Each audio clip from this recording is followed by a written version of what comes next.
listening to the Marketing in Yoga Pants podcast, a podcast in sisterhood for female entrepreneurs that serves up savvy, actionable marketing advice and interviews with creative business owners who are in the trenches, building their businesses as we speak.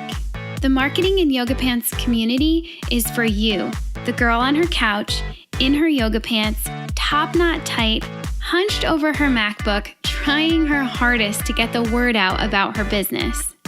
So in the name of supporting each other while supporting ourselves, bringing community, sound marketing advice, coffee, chocolate, and wine together for you, yoga pants wearing business owner, in a world where followers mean nothing but paying customers mean the world, join us on this week's podcast episode and in our private Facebook group where you'll meet your soul sisters and build your business in yoga pants.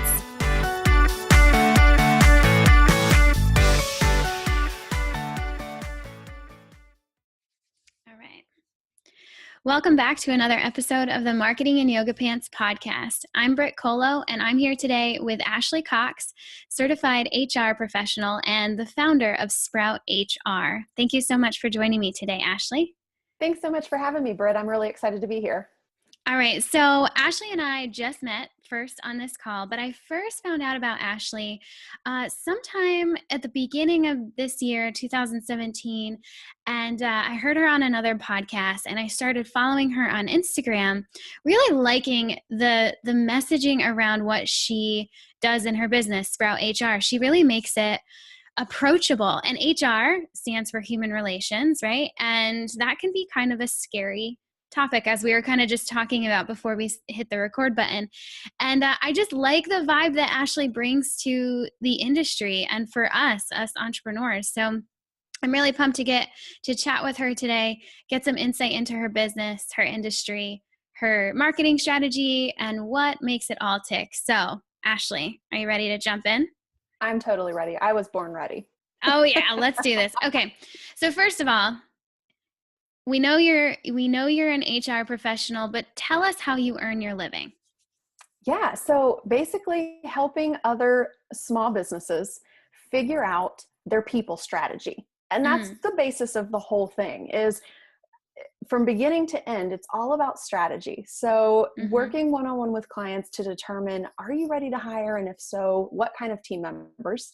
When you're ready to hire, how to actually do it to get the right team members on board, how to train them properly so that they're productive and helping you run a profitable business right from the get-go.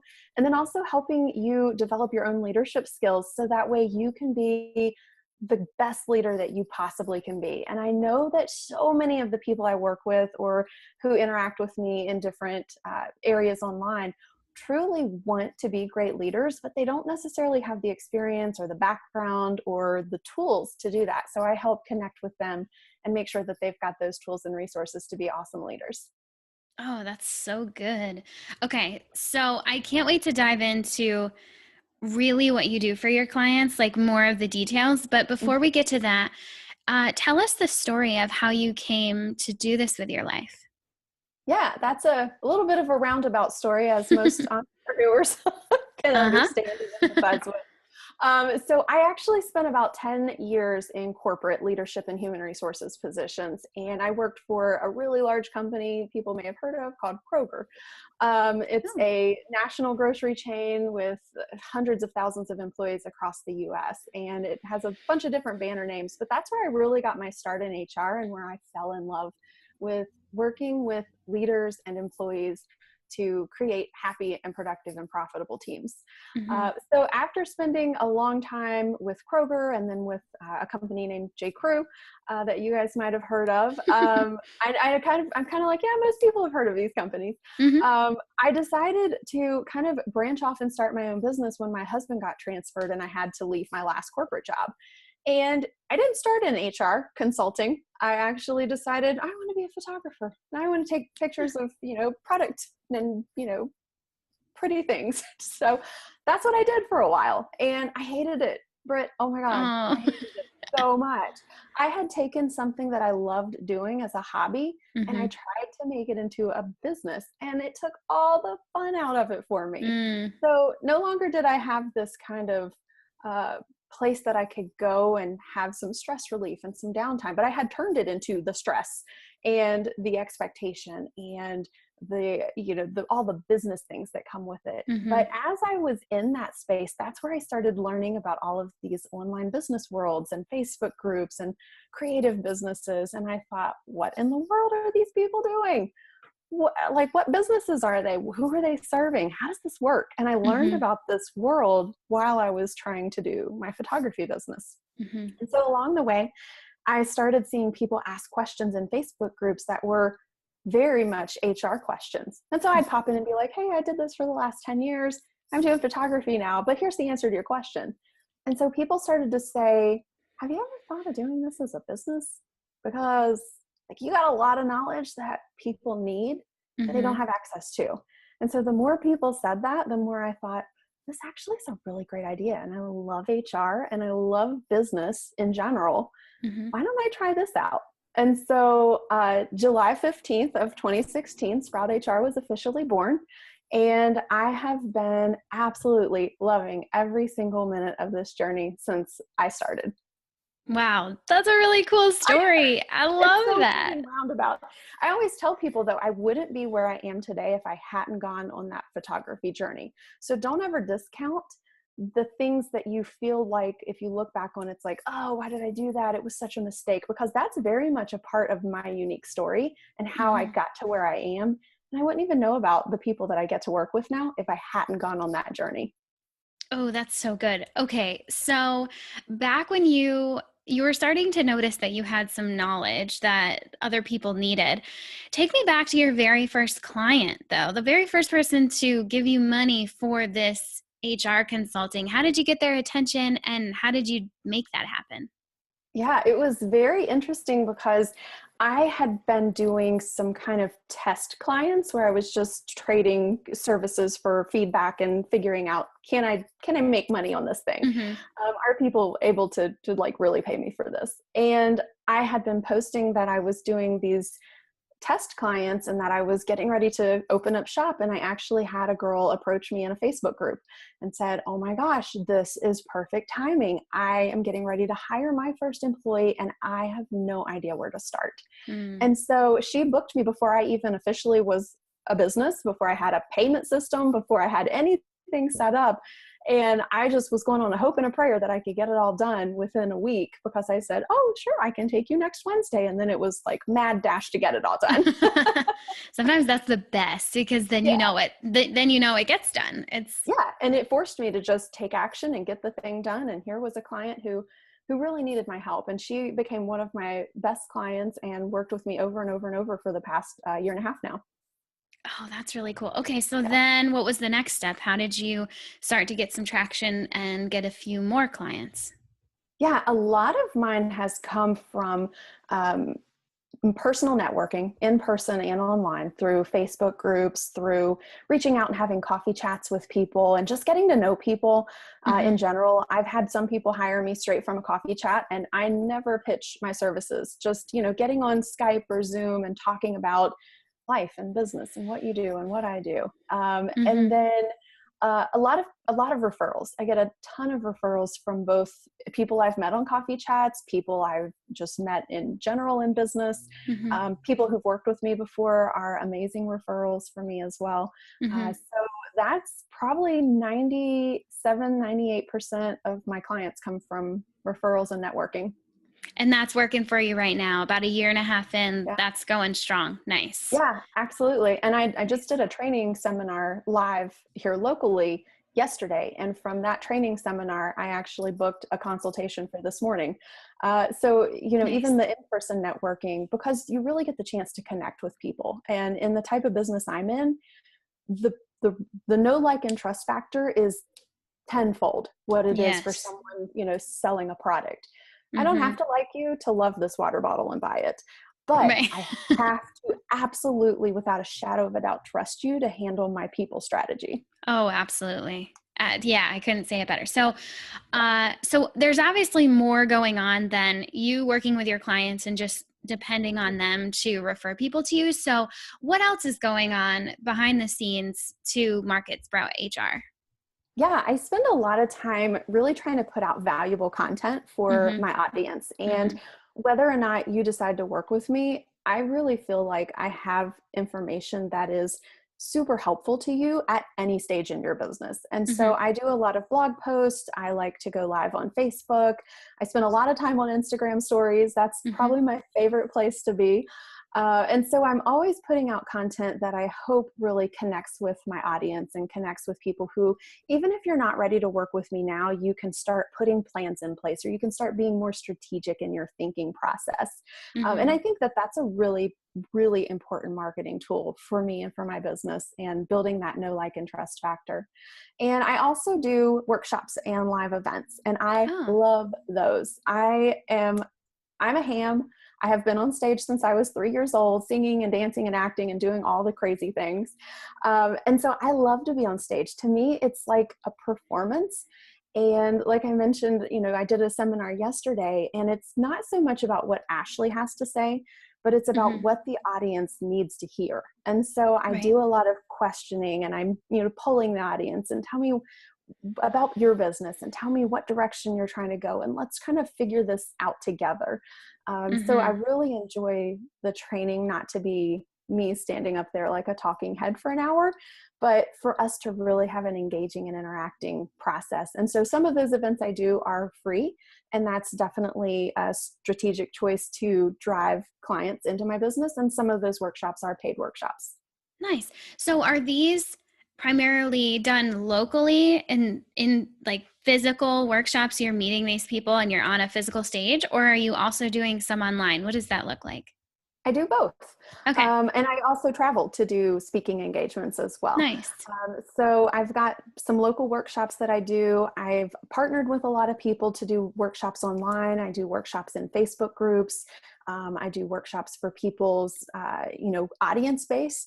So if, I have a friend who's an attorney, and that person wants me to come into their space and do a workshop just for their clients. And so Mm. I think that that's going to be a really interesting experience as well. But I Oh also have yeah. some speaking opportunities at some conferences. I have a full day workshop that I'm actually getting ready to put on in January in Columbus, Ohio.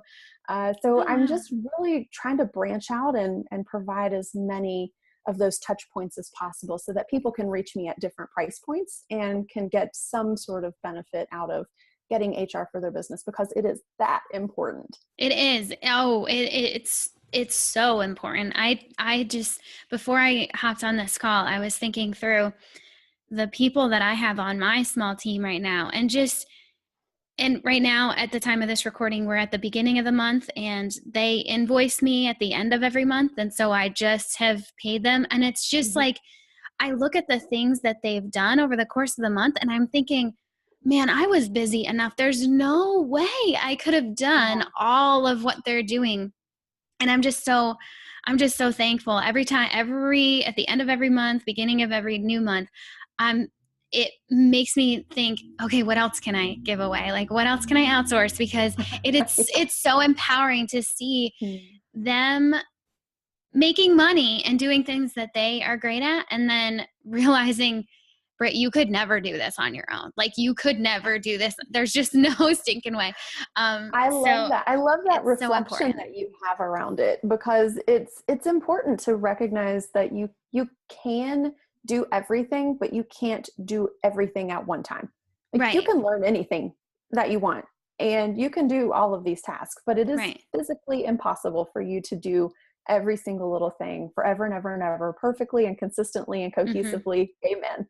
So Yeah. I love that you really reflect on that, and that gratitude, I'm sure, comes through to your team as well. I hope so. And they're great. I mean, they're just really great people. If you're I love listening, it. you guys, you know that. So next thing, tell me about your client, like your ideal client. Who's coming to you? Who are you working with? What's their number one thing that they need solved, and what kind of journey do you take them on? I'm just That's really a great interested to see question. how that works. Yeah, that's a great question. A lot of the clients that I work with, generally have teams in place of some sort. So they're not often hiring me to figure out how to hire the first team member. They've already got a team in place, but things are starting to get really complex in their business. And they're just now realizing that maybe I should have had a few more things in place before I started hiring all these people. So I'm working with them on things like creating their people plan or their organizational structure. So who's in charge? Who's next? What do they do? How do they do it? Where do all the puzzle pieces fit into this business? Are they doing the right jobs? We write a lot of job descriptions because people kind of willy-nilly throw things together and then go, well, that's what you're doing. You're going to do a little bit of marketing and a little bit of this and a little bit of that. And we're going to sprinkle in some of this. And oh, by the way, you also get to do these 27 other things. And so we kind of really get super clear on what those job roles are and who they need in their business. Doing the right jobs at the right time is the most important thing that a lot of my clients don't have, and they don't know where to start. And so that's what I really help them do. I help them kind of really create the strategy around their organization. And we talk specifically, what are your goals for the next year, for the next 3 years, for the next 5 years? What kind of team members are you going to need in order to reach those goals? Because you're not going to do it on your own. And so my ideal client is somebody who is very strategic. It's somebody who really wants to do the right things because they know that they can't just continue to abuse a bunch of contractors and use them as employees and get away with it forever. They want to be able to grow their business smartly so that way they can have a really good, solid business that they run that doesn't run them. And so I think that's a really important place for my clients to be and where they want to be. That's a good look. That's a good look into that. Okay. So let's talk about the work that you're doing right now. What's on your plate? Where's your focus at? Yeah, right now I'm really primarily serving my clients and really focusing on them to round out the end of this year and to really make sure that they're taken care of. They're ready to head into 2018 with strategies and plans and goals and action steps.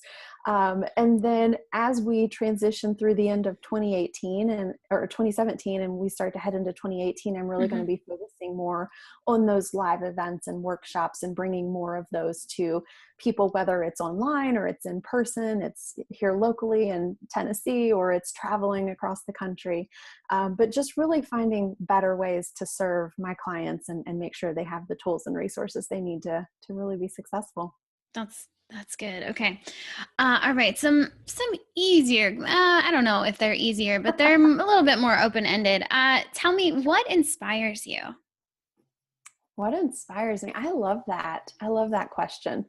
I would say that I'll give you a great example. This morning, I'm sitting around the dinner table, literally, with my client in their bed and breakfast. And there's 5 of us there. There's 4 people from this team that I'm meeting with. And I'm sitting there and we're going through all of this stuff that they're dealing with.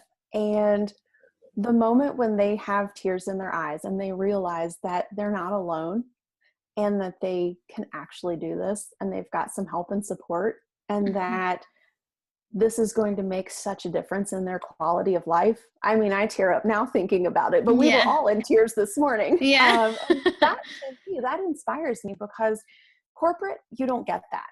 You know, most of the time in corporate, people are like, oh, I don't want to go to HR. It's like the principal's office, right? Yeah. But out here, small business owners don't have the resources they need to tackle some of these really complicated problems. And to be that resource for them fills my heart with so much joy and really just inspires me to keep serving these clients every single day.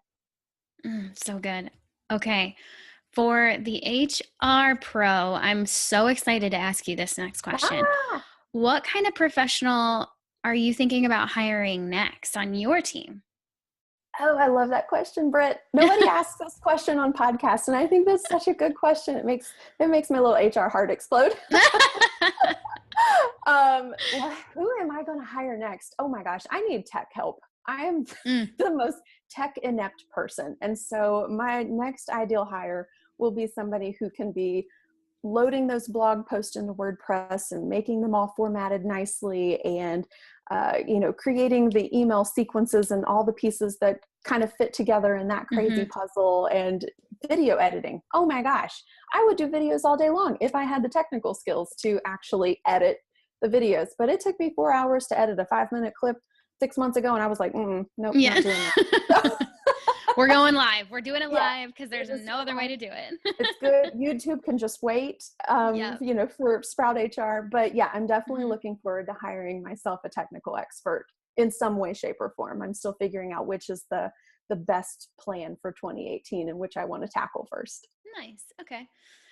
If someone wanted to learn more about what you work your clients through, do you have any resources, books, or podcasts that you would recommend? Oh my gosh. I love podcasts. So I can give you a whole bunch of those. But one of the ones that I've been listening to lately that has been really insightful and I think has a ton of great tips for leaders in general is the Productivity Paradox by Tanya Dalton with Inkwell Press. Okay. Love that podcast. And it's also a really great length because they're shorter segments. She has like 5-minute weekender segments and then 20-minute through the week segments that really just give you super simple, super actionable, very easily digestible tips that you can implement into your business and your team. She talks a lot about how she works with her team. And I think it's important to see leadership from a variety of different angles. And so I love how Tanya leads her team with such intentionality and how she shares that and how she's just really open about what's worked and what hasn't worked and how you can implement that into your business as well. Nice. Okay, cool. That's a new one for me. So I'm definitely going to have to check that one out. Yeah. And you said a book too. Did you? Sure. Yeah, Go for it. I've got a great resource for leaders and for leaders of just themselves or leaders of teams. It's called the Oz Principle, and it's all about personal and team accountability. And it is incredible. It talks about above the line and below the line behaviors and how when we're living, quote, above the line, we're taking steps to see and own and solve problems. But when we're living below the line, we're playing the blame game. We're acting like the victim. We're pointing fingers. We're covering ourselves and saying, I didn't do that. And so it walks through how you can pull yourself above the line and live in a place of accountability and creating action and momentum, and how you can also guide and lead your team above the line. And there's a quote in the book that I just love that talks about above the line leaders are the model of accountability for everyone in their sphere of influence. They truly take ownership of what they do and what they say. And so if you are going to be a leader of a team, I highly recommend you read this book. But if you are a solo person out there, I highly recommend you read this book because it can definitely help keep you accountable in doing the things you need to do in your business to be successful. And that's how you gain trust, right? Yeah. Not just from your team, but from your clients too. And we just already said right in this podcast that know, like, trust factor is so crucial. I mean, a sale doesn't happen without it. So not absolutely. A happy one anyway. So yeah, very good. All right. One last question. Looking back, what advice would you give to yourself when you were first starting this business? That girl on her couch, hunched over her MacBook, trying to figure all of this out. What would you say to her? Oh, bless her heart. She was a hot mess. Aren't we all? We all are. It's all good. Oh my gosh. I would tell that girl, it's okay. You don't have to have it all figured out, and lean on your support system more because you don't have to do this alone. You may be, quote, solopreneur, but it takes a whole army to make this thing happen. So that's what I would tell myself. One more question, because I can't stop there. Where have you found your greatest support system? Where do you lean when you need it? I have a couple of biz besties that I talk to regularly. One of them is my friend Jenny Kraus, and she's a branding strategist, and she's absolutely incredible. But we grew up together. We've known each other since we were 12 years old. Grew up in the same small little town, but we went separate ways in our career paths, and then we kind of came back together in this entrepreneurial space. And so she is somebody I talk to literally every single day of my life. And then my other biz bestie that I talk to every day of my life and have weekly face-to-face chats with, I actually found her in a Facebook group through a coffee chat, and I just liked what she was saying, and I was like, hey, do you want to hop on a coffee chat? I really like your style, girl. And we did, and we hit it off, and we've transitioned from being like business accountability partners and like really being gung-ho about that being our relationship to full-fledged like best friends. And we still have the accountability part too, but yeah, the best friend part was just so unexpected. And she's in Texas and I'm in Tennessee, so we're not even close. That's so cool. Yeah. That's nice. Yeah. Okay. Before we go, could you please tell the listeners where they can find you online? You can find me on my website at sprouthr.co, not .com. You can find me on Facebook at SproutHR and on Instagram at Sprout_HR, because somebody was squatting on my domain name. Okay, that's perfect. And I've loved following you on Instagram. So yeah, you guys got to go do that at the very least. All right, you heard her, girls. Go check her out. Send her some love and hop into our private Facebook group to hear even more from Ashley over the next few days.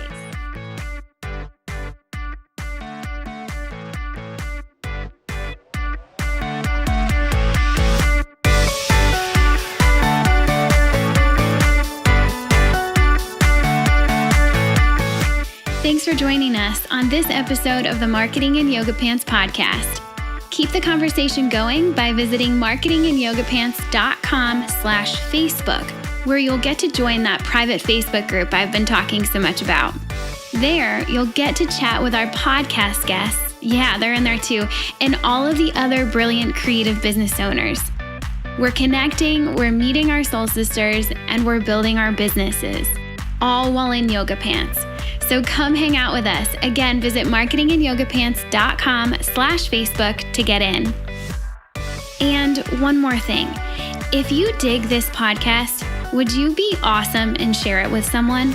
This entire Marketing in Yoga Pants movement is nothing without its community. So please share. And if you're really feeling the love right now, jump into iTunes. You're probably already there if you're listening to this right now. And leave us a rating and review. The more of those we rack up, the more the podcast will be found by ladies like you, and the stronger this community becomes.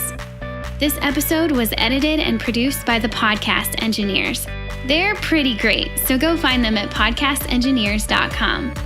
This episode was also brought to you by my online marketing agency, Jam Marketing Group, and you can find us at jammarketinggroup.co. That's all for now. Thanks for listening, and I'll catch you back here next week on the Marketing in Yoga Pants podcast. Love ya. Bye.